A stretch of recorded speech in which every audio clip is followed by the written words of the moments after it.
নমস্কার বন্ধুরা, টেট সংক্রান্ত আজকের ভিডিওতে আপনাদের সামনে উৎকণ্ঠার একটি খবর শেয়ার করব। যদিও সেটি উৎকণ্ঠার, কিন্তু অবশ্যই সেটি শেয়ার করতে হবে, তার কারণ বাস্তব পরিস্থিতিতে ঠিক কোন দিকে বিষয়টি যেতে চলেছে সেই বিষয়ে কিন্তু আঁচ রাখা সবার প্রয়োজন, এবং সেই অনুযায়ী প্রয়োজনীয় পদক্ষেপ প্রয়োজনীয় সময় থাকতেই কিন্তু নেওয়া প্রয়োজন। সেই জন্য সবাইকে সচেতন করার জন্য এই যে আজকের যে খবর সেদিকে দৃষ্টি নিক্ষেপ করতে অনুরোধ করছি। যেটি খবর বেরিয়েছে দেখুন, Maharashtra tribal development department Ashram school teachers with more than 5 years two retire should pass TET within 2 years government order. মহারাষ্ট্রের গভর্নমেন্ট অর্ডার জারি করেছে তাদের যে ট্রাইবাল ডেভেলপমেন্ট যে ডিপার্টমেন্ট রয়েছে সেই ডিপার্টমেন্টের পক্ষ থেকে, এবং সেখানে টেট ম্যাটার রয়েছে।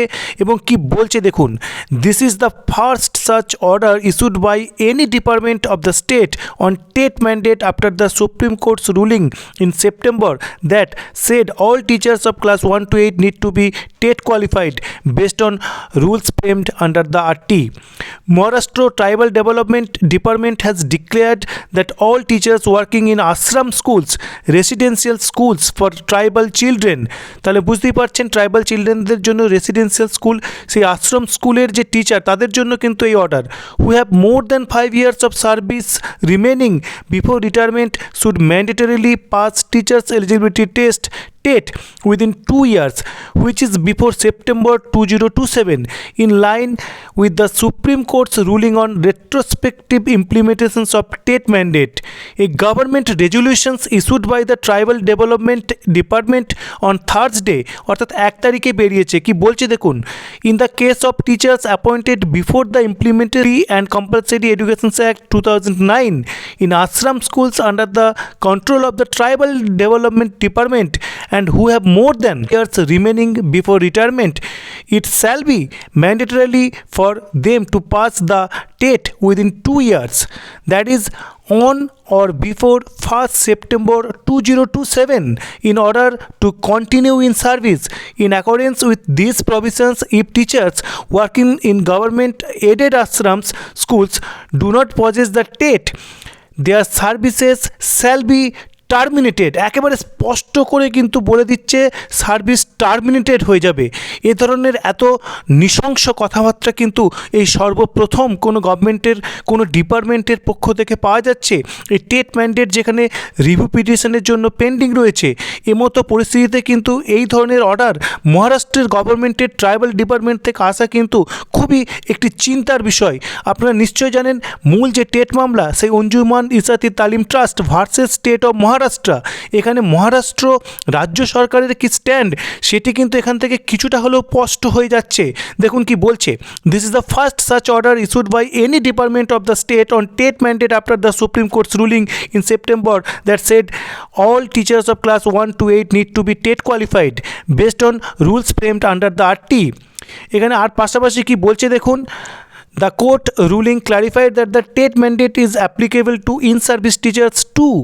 All in-service teachers without TET will have to clear it in the next 2 years or accept compulsory retirement. Those having less than 5 years of service left are given an exemptions provided they are not seeking promotion. অর্থাৎ 5 বছরের যদি কম service থাকে তাদের ছাড় দেওয়া হয়েছে, সেই কথাই উল্লেখ করা হচ্ছে।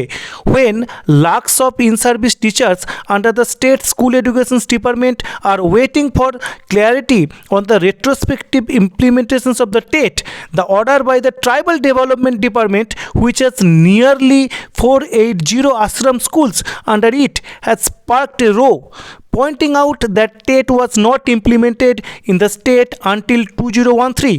Teachers said it would be inappropriate to demand those appointed before that to pass the test within 2 years.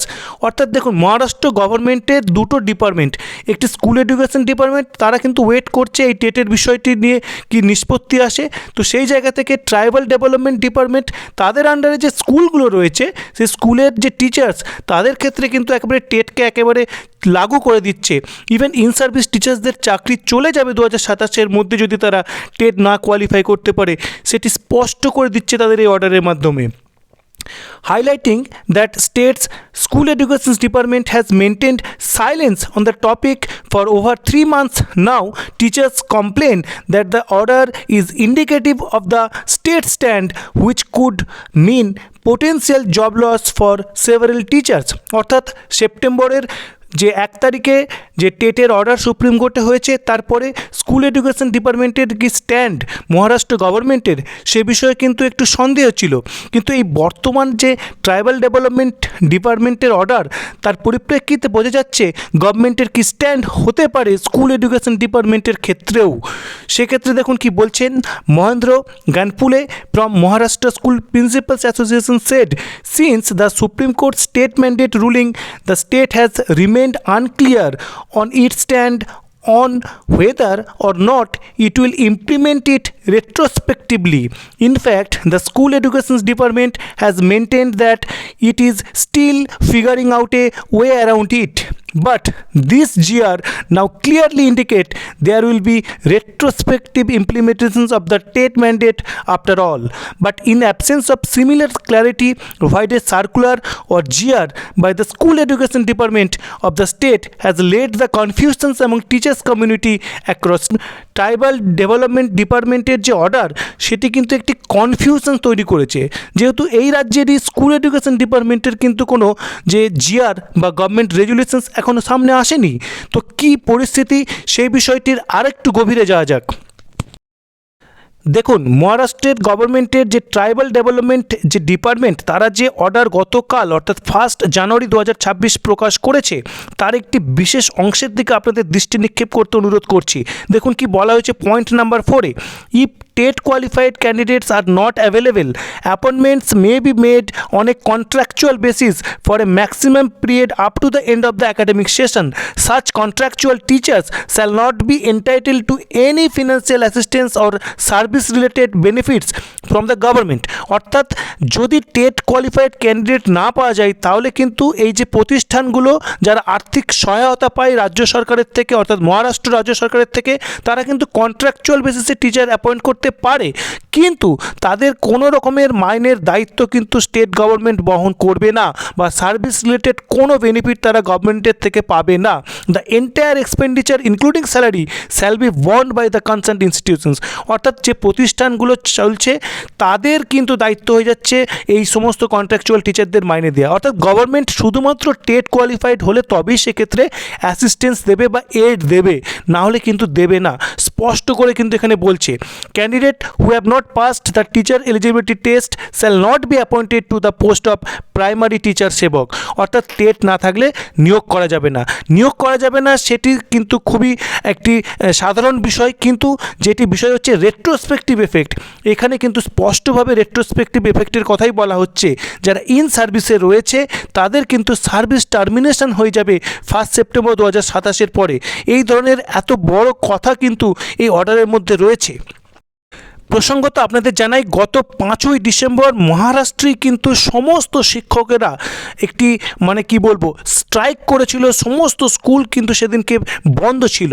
দেখুন টাইমস অফ ইন্ডিয়ার সেই প্রতিবেদন, যেটিতে বলা হচ্ছে the state government told the legislative councils on Thursday that a committee would be form to address concerns regarding mandatory TET for teachers nearing retirement and other demands. The decision follows the protest on December 5 when thousands of teachers and non-teaching staff across Maharashtra shut schools and took out a protest march in the city and elsewhere in the state to express বলা হয়েছে school education department তারা কিন্তু অপেক্ষা করছে কি decision আসে এই বিষয়গুলির জন্য। তার মাঝখানে কিন্তু ট্রাইবাল ডেভেলপমেন্ট ডিপার্টমেন্টের পক্ষ থেকে এই ধরনের একটি গভর্নমেন্ট রেজুলেশনস বা অর্ডার, সেটি কিন্তু অবশ্যই কিন্তু একটি চিন্তার বিষয়, এবং সমস্ত বিষয়টি যেদিকে নির্দেশ করছে এটি যদি মহারাষ্ট্র রাজ্য সরকারেরও স্ট্যান্ড হয় এবং স্কুল এডুকেশন ডিপার্টমেন্টেরও যদি স্ট্যান্ড হয়, তাহলে সেটি অবশ্যই একটি খারাপ একটি খবর বলতে হয়। কিন্তু লক্ষ্য থাকবে এই যে অর্ডার, এর পরিপ্রেক্ষিতে মহারাষ্ট্রের যে শিক্ষক শিক্ষিকা রয়েছেন তারা পরবর্তী কি প্রোটেস্ট করেন, কি পদক্ষেপ নেন সেদিকে। কিন্তু একটি বিষয় খুবই পরিষ্কার, সেটি হচ্ছে রিভিউ পিটিশনস যেগুলি পেন্ডিং রয়েছে, সেখানে যা যা ডিফেক্ট রয়েছে, যে প্রতিষ্ঠান সেই রিভিউ পিটিশনস ফাইল করেছে, সেটি অতি দ্রুত সপ্তাহখানেক বা 10 দিনের মধ্যে দ্রুত রেকটিফাই করে যাতে এই রিভিউ পিটিশনের হিয়ারিং হয়, সে ব্যবস্থা কিন্তু সকলকেই করতে হবে এবং সকল টিচার্সদের এই বিষয়ে কিন্তু উপযুক্ত পদক্ষেপ নিতে হবে, যেটি গতকালের ভিডিওতেও বলা হয়েছিল।